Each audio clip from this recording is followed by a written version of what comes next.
Diyan mo malalaman yung sending to the PBA, but his numbers weren't as good. This guy, this is another great talent for Abra. John Lloyd Clemente with a three-pointer.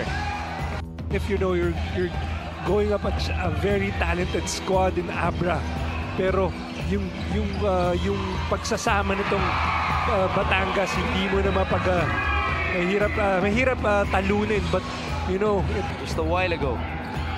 4.5 minutes gone by in the second. JLC for three. That was tough. That was tough. Siguro galit. Diyan mo malalaman yung sense of urgency ng dalawang komponente.